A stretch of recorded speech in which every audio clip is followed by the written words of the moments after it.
GHMC Hyderabad میں کچرے کے انتظام کے لیے integrated command and control centre قائم کرے گا۔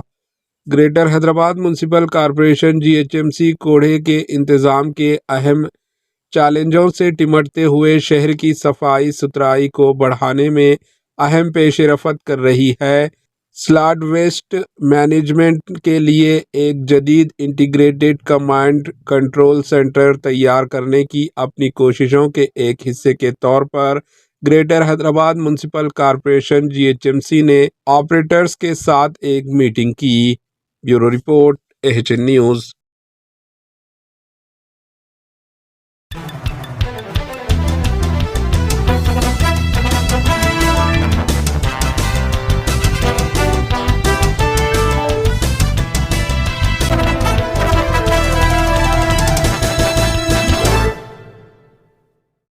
ہمارے AHN نیوز کو سبسکرائب کریے تاکہ آپ کو نوٹیفیکیشنز آتے رہے وقت پر۔